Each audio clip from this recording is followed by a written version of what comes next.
I was born in New Haven, Connecticut on July 27th, 1934. And the story goes that my mother was swimming because we went to Milford Beach in the summer and had to leave swimming to go to the hospital. And I was born on the elevator. I don't know if that's a true story or not, but that's what I was told. Interesting. So I think that's a little different.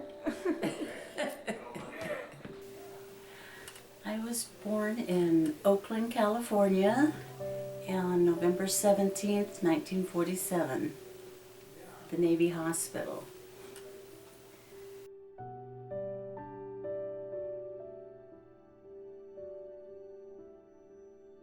I would have to think about that. I can remember kindergarten. We had two teachers, and they were both very, very nice. And I remember we would have rest time in kindergarten. And there was one girl who used to do sucky buttons on me, and I was afraid of her. And I tried not to put my mat near her, but she could creep over and do sucky buttons. And we used to play a game, Billy Goat Scruff. There'd be a table, and we had to walk, they had little, not ladders, but stools, and did the stool get up on the table, and one kid would be beneath the table. She would be the ogre, and it used to terrify me. I was so afraid of that. But that's my earliest memory. Before that, I can't think of anything except that's about it. That was kindergarten. Let's see, one of my first memories, I think, is living in Tennessee, and it was in kindergarten. There might be some before that, but that's the one that's coming to mind. And I can remember going down the stairs. I think it was Christmas morning, and I learned to tie my shoes halfway down the steps.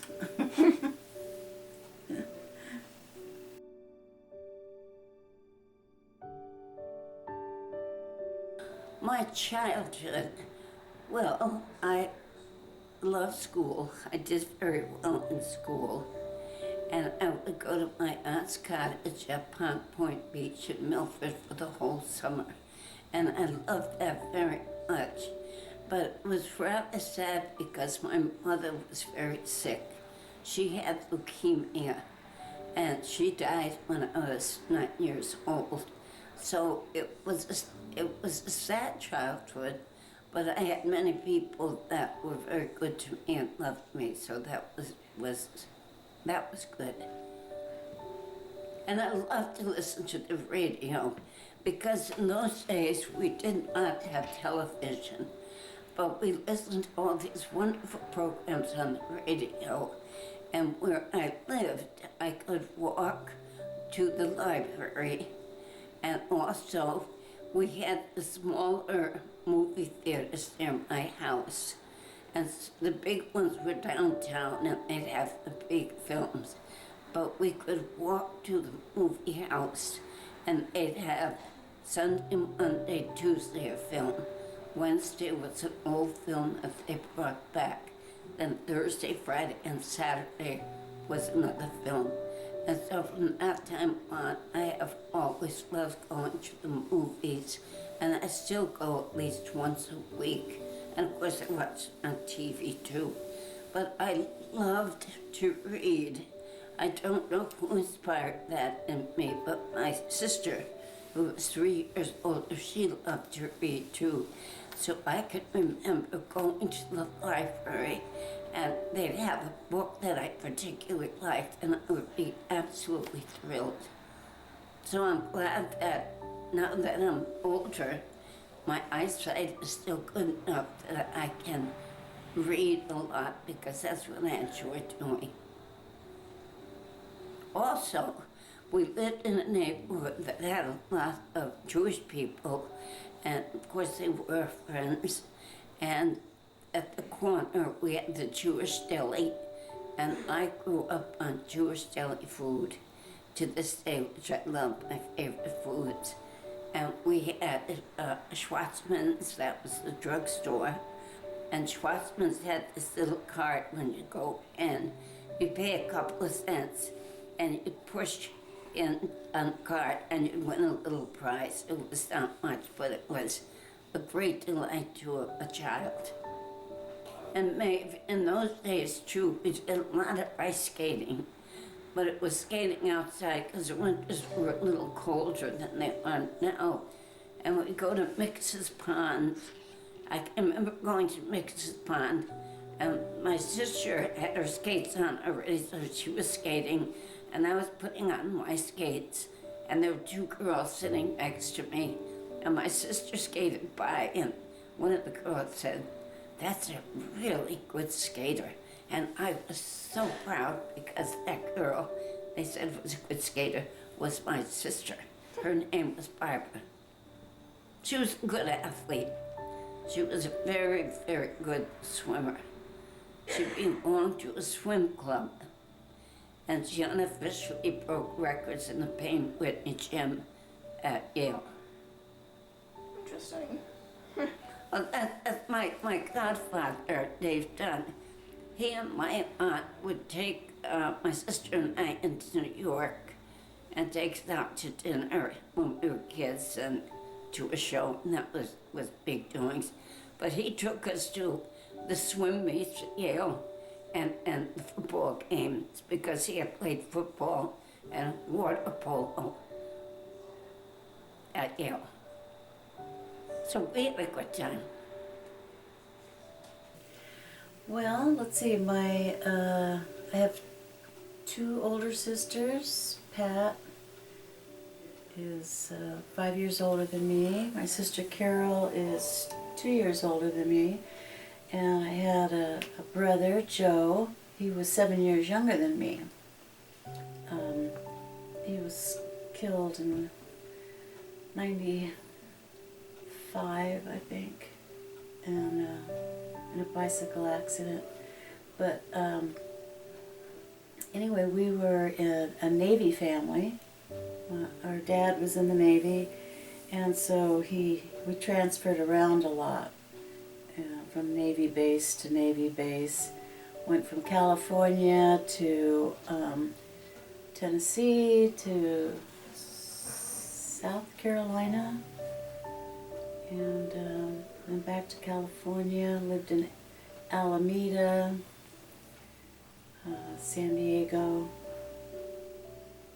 Well, my dad was in the service, and while my mother was married to him, we moved to San Bernardino, and then my parents got a divorce when I was about 9 years old.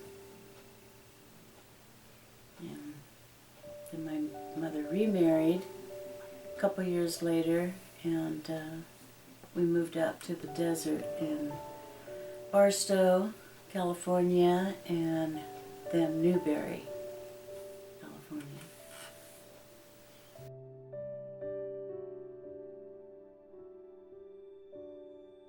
Tell me about my parents. Yeah. Well, as I said, my poor mother, it was very sad because I don't remember her when she was well. She was, sick for a long time with leukemia. And so she wasn't able to get out and around, and she was in a lot of pain most of the time. And I felt very bad about that because I think today she had these two little girls growing up and she'd never see them as adults. And she felt that too. And my father was a salesman. He remarried to a nice lady. Her name was Ann Cullen.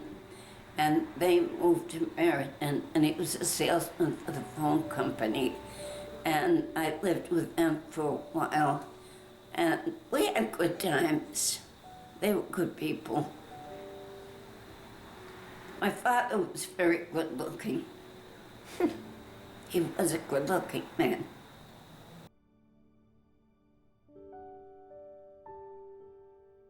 I went to several elementary schools.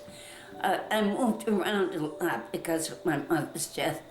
And I went to school in New Haven and Hampton, and that's those two places.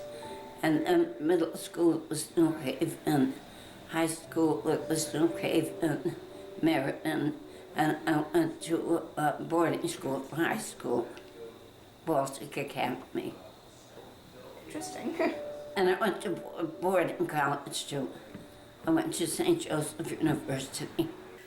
So let's see, elementary school started off in, well, kindergarten in Tennessee, and then in San Diego, I went through first, second, and third, and then in San Bernardino, I went to another grammar school for fourth. And then we moved to Barstow, finished fourth grade there, and then we moved to Newberry, and I went to fifth, sixth, and seventh grade there.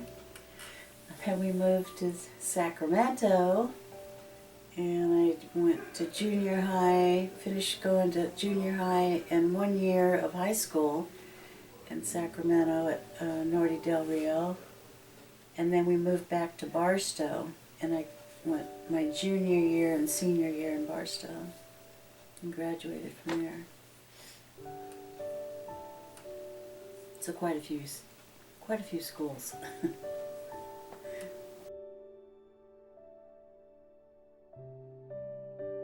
I spent my summer at Milford Beach, Pond Point Beach in Milford, Connecticut. And the other people that summered there were mainly from New York. And it was a wonderful, wonderful time. We spent the whole day at the beach. We'd come home. There was an outdoor shower. We shower up and change. And I think the only time I wore shoes would be to church on Sundays. But it was a wonderful, wonderful summer. And the people who lived next door to us for the summer were from New York. And they were the Kachukians. They were Armenian and Irish. And they were my very good friends. There were 4 girls and 1 boy. And the summertime was wonderful. We played a lot of card games. We had my birthday party in the summer, of course, like July 27th. And it was a wonderful time. Happiest times of my life were at Pond Point Beach. Well, back in our day, we didn't really go on vacations. Like, the young people today, they get to go on nice vacations. What we did do was I did 4-H. I raised chickens and did some baking and sewing.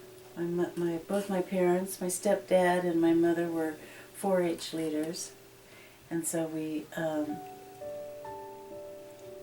entered the county fairs and state fair, not the state fair, just the local county fairs, San Bernardino and other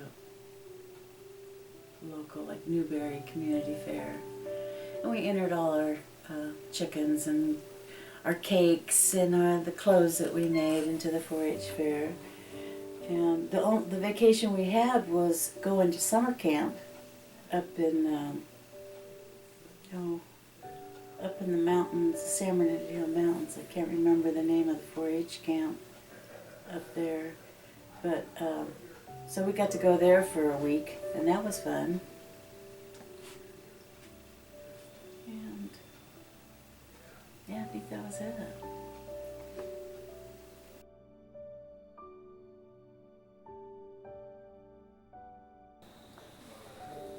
I don't think that I had a big plan on what I wanted to be. I kind of let things flow.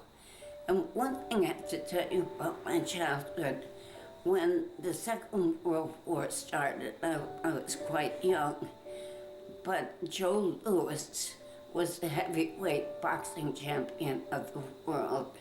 And when he was inducted into the army, I thought, well, that's it. The war's over.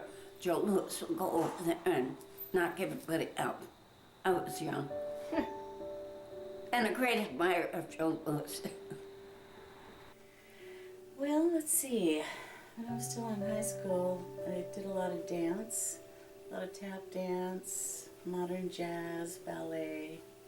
And my mother would take classes with me too when I was in high school, but my sisters and I were all in tap dance. So, I thought I wanted to be a dancer on Broadway, But anyway, I ended up getting married out of high school.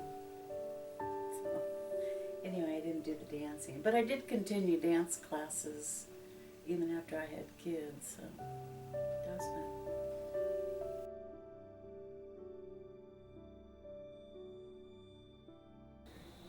Let's see. I have a lot of crushes, but I'm trying to think of my first one. And it was probably, Lee Burks was my first friend who was a boy. And Lee, it turned out, was gay. But he was, we didn't talk about those things. It wasn't as open then as it is now, but he was a good friend. It wasn't really a crush. So I can't think of who my really first crush was. But there were a lot of them. My first crush. Well,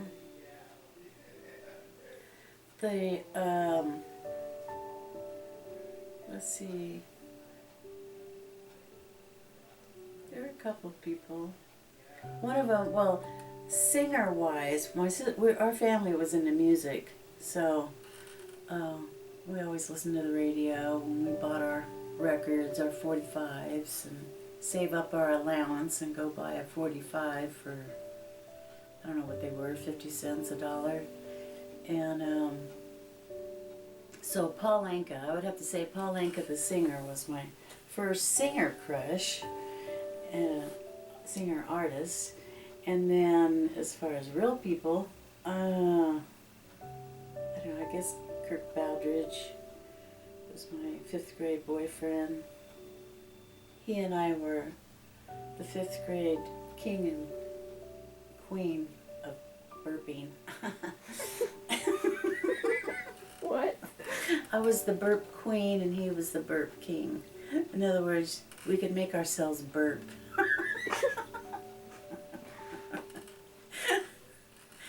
Yeah. So he was my first crush. Oh, and then in high school, or junior high, if you can believe it, my crush was on Jimmy Casanova. And Casanova was a great lover in history, so that was kind of ironic that his name was Casanova.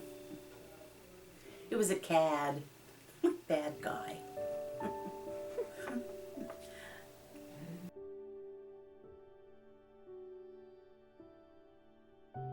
Well, we took trips to Massachusetts because my great-grandfather's family moved from Massachusetts to Connecticut. So we did have some family there. So after my mother had passed away, she wasn't well enough to travel. We did go and visit relatives in Massachusetts. And then we would go into New York City for day trips, like to see a show or the flower show that they had, or go to a museum. And actually, when I was 15 years old, I went to New York City with my aunt, and I had my first drink And it was a pink lady. I can't tell you what was in it because I don't know. But it was at Tough and Eddie's in New York. And I thought I was very sophisticated. Well, like I said, we didn't really go on vacations. We did go to 4-H camp, and I did on my when I was in like 6th grade. We got to go when we lived out in Newberry. We did get to go to the Griffith Observatory in Los Angeles, somewhere where it was located in Los Angeles. So that was a long bus trip with the whole class, and probably took about 3 hours to get there and tour the observatory and then come back home. But yeah, I'm trying to think about any trips that we might have took. We would when we had company and we lived out on the desert, we went to Calico Ghost Town, and that was a big deal. It's kind of like Knott's Berry Farm, but more deserty. So that's what we would take our company out there.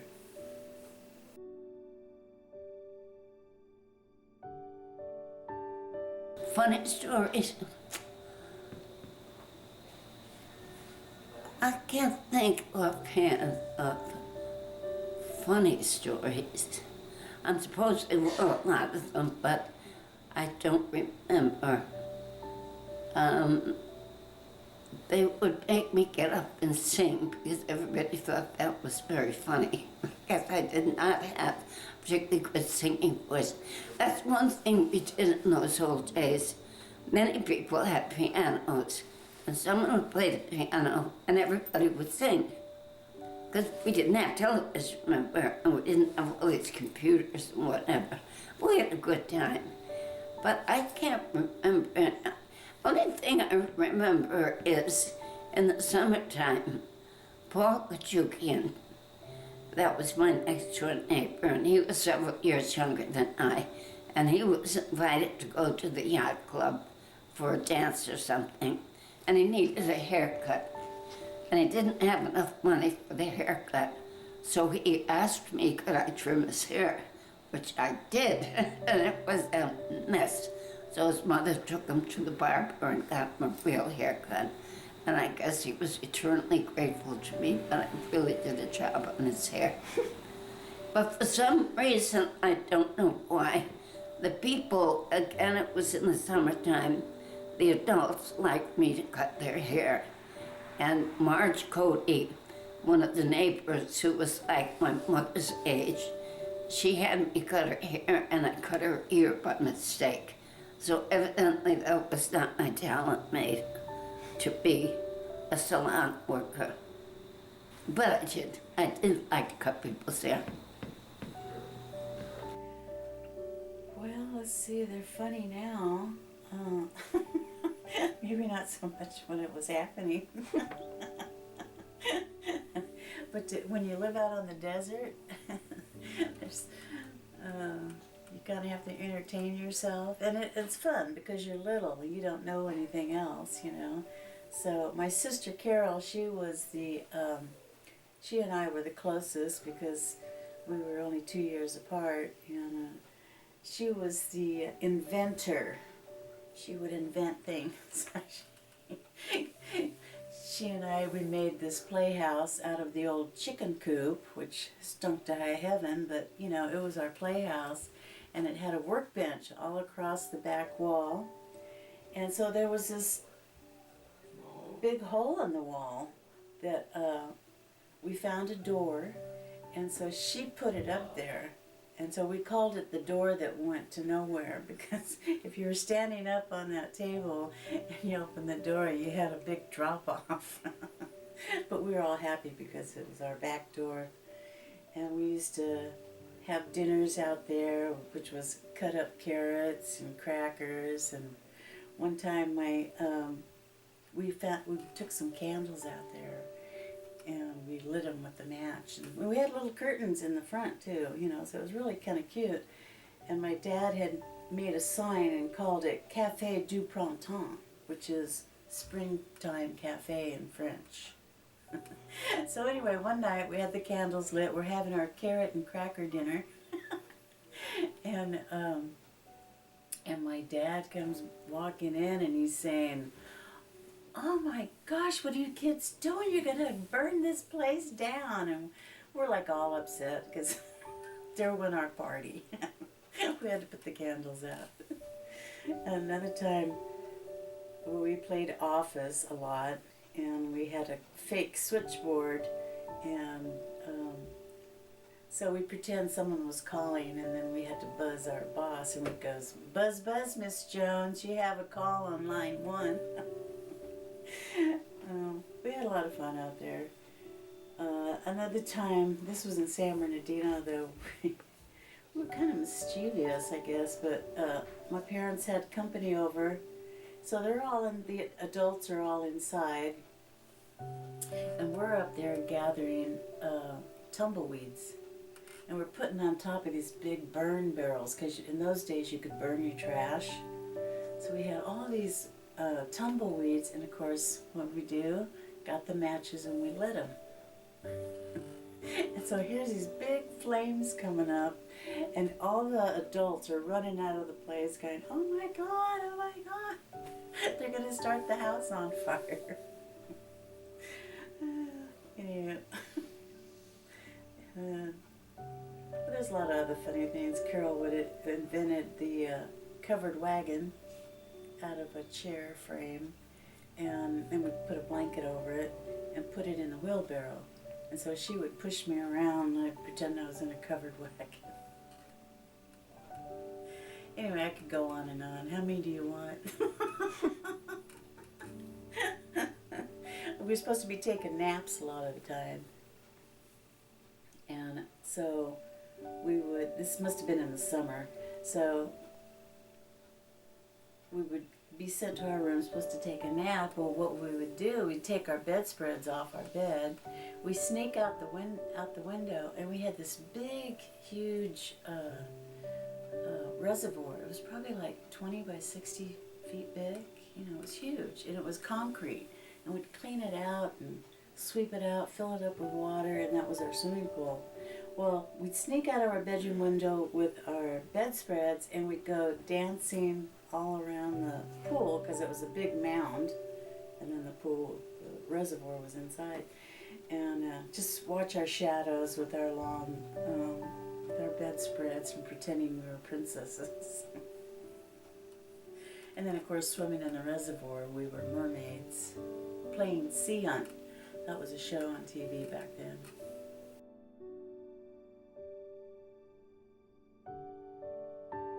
Well, the World War II memories about Joe Louis going to battle. Then, after the war, again, in the 44, so I was around 10 or so, I can remember some of the veterans of that war that would come to visit. I suppose it was like post-traumatic stress for them, but they speak how it was different to acclimate what they had seen in the war to come back to the States and see people relatively in a good way, wearing mink coats and going out to dinner, and it was hard for them to get used to that.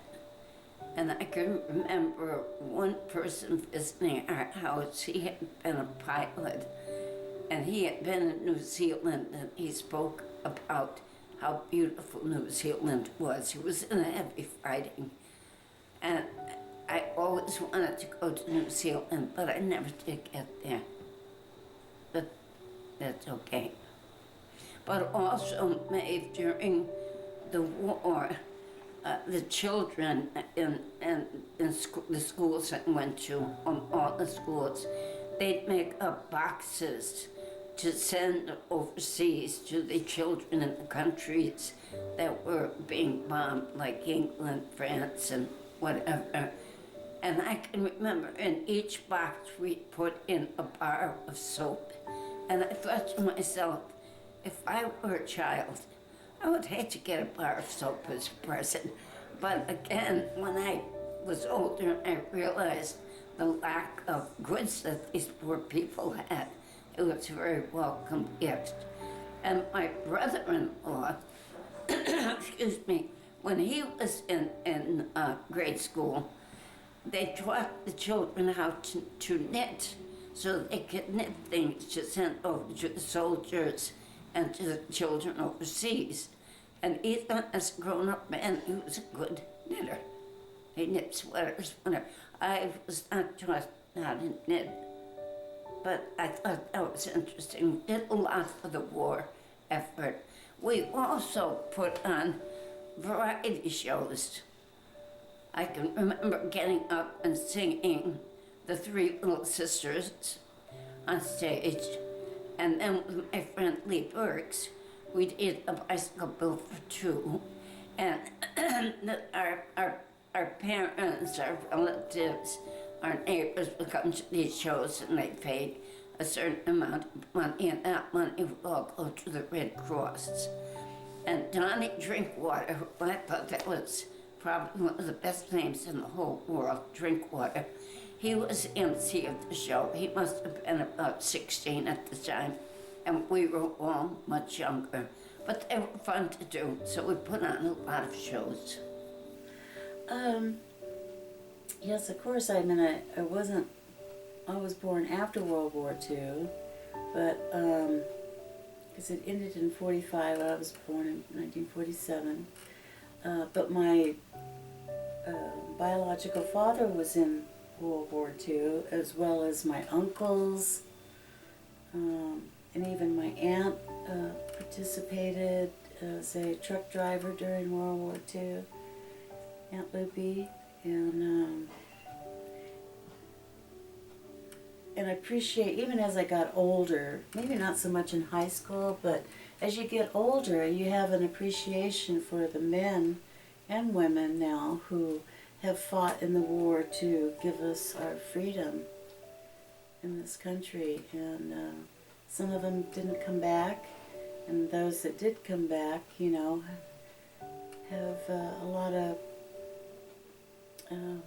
mental and physical injuries that they have to deal with. So we should be very aware of the people that did serve, even now in Iraq and Afghanistan. Even your dad was in Iraq, Desert Storm, and I'm glad he came back. For me, during my growing up years, it was Vietnam that was the big war then. Although my stepfather, he was in Korea, and that was a thankless war too, and so was Vietnam. My husband, Ron Bigelow, he was in Vietnam for 15 months, and that is a long time to be there, in any war zone. So there's a lot of stories I've come to appreciate the service. We've even gone to some of my husband's army reunions, and you know, a lot of the men, they don't really want to talk about it. The thing that brings them together, though, is the brotherhood that they had while serving in the war, because they were brothers. They had to depend on their brothers to watch their back, and you cover for each other when you're in war. So yeah, I think a lot of the young people today may not appreciate all that.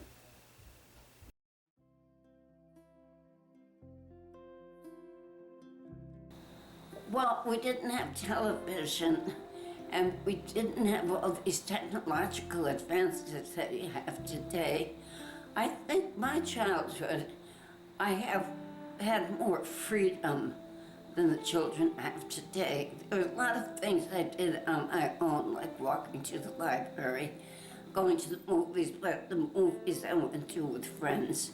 And as a very little person, Of course, I went with members of my family, but I think it was wonderful in the sense that we played a lot of card games, as I said, radio shows, reading. And then nighttime after supper, when it was still too early to go to bed and it was still summer, we'd play outside. I don't think we had all these structured sport games and whatever then. I guess there were some, but it wasn't that way. It was also, we were very in awe of the teachers and the principals in our school.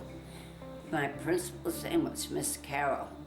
And if you were caught doing something wrong and you were sent to Miss Carroll's, you were terrified, absolutely terrified. I think we were more polite. Well, like I said, we kids today, well, with technology, there's so much more out there. When I was growing up, when we wanted to learn something, we had to learn it out of a book. We didn't have Google, we didn't have the internet. We had to look in encyclopedias, and oh my gosh, I can still hear my mom and dad saying, we'd say, how do you spell this?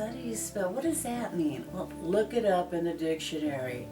Look it up in the Britannica. It was, those were the books that you looked up anything you wanted to know.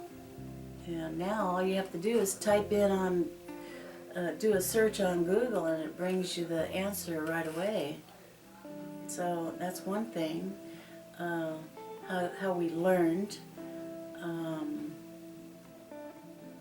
The only thing I can remember saving my money for was had to buy my clothes once I became a teenager. Of course, my mother taught us how to sew, so we did a lot of that, made our own clothes. Now you can get clothing, fairly reasonable if you don't have a lot of money. But we made our clothes back then. What else? The technology thing. Yeah, the only thing we saved our money for was buying clothes. We bought records that we played on our hi-fi player, a record player, and had to buy shoes. So I think kids have it a lot easier today. Their parents make more money, so they're able to, buy their kids whatever they want.